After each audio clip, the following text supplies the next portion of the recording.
Okay, here is a tutorial of how to add a class to Attendance2 app. First, tap the plus in the upper left-hand corner, then type the name of the course. Note that all courses assigned to a single teacher should be on the same iPod. However, they have two different classes each period, most of them do. And so we're going to create two different classes. We'll demonstrate, though, how to actually create each class now. So I'm going to tap on the class, and then it's going to give me kind of this menu here. So I'm going to scroll down, and I'm going to tap Import Update from Dropbox. And I should have an example right there, and I do, so I'm going to tap that. Then it's going to ask me what line that I want to use as the to match fields, and I'm going to use the first line, and I'm going to make sure that all of these codes match their identifier underneath it. So notice it says identifier, last name, first name, custom 1, custom 2, etc. That's exactly how that should look, and if it doesn't look that way, then there is a problem. So then I'm going to tap the import button, and it's going to ask me if I want to import the first line. I'm going to say no, and then I'm going to say save. Now you can see it says that I have enrolled 5 people. It says it there up there at the top. All right, now I'm going to go down here, and I'm going to go down to status 1 values. And we do not track excused or late, so I'm just going to delete those. Okay.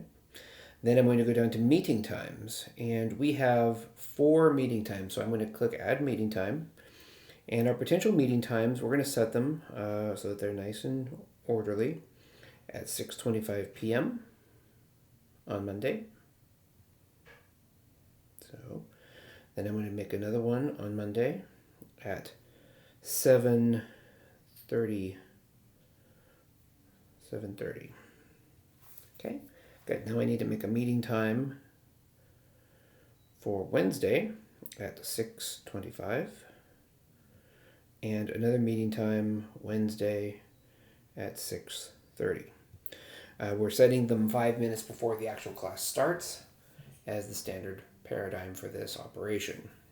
So now we're going to go to report settings, and in here the most important thing that we're going to do is we are going to let's toggle on the timestamp. That can be helpful information. And then we're going to go to person fields, and so that's right here, person fields. And we're going to toggle on, it's got first name and last name, we're going to toggle on the identifier. That's probably the single most other important item. Okay. Once this is done, Math 1 is then set up, ready for its first class. We now need to repeat that procedure with Math 2.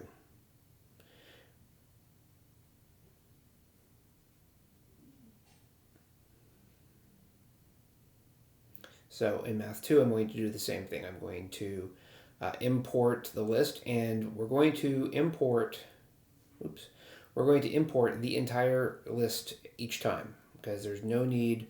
We're going to just have every single person on every single report. We can always filter out later the people we don't want to see. Much easier than trying to micromanage which report is where. I'm going to delete my 2 status values that I don't be using, and I can just do a swipe on those. And I'm going to set in my meeting times. Okay, so we're going to do that. And then once you do the meeting times, we'll go to report settings, and we're going to toggle on the timestamp, the person fields, make sure identifier is ticked, and we should be good to go. Once you've accomplished all that, this iPod will be set up for math.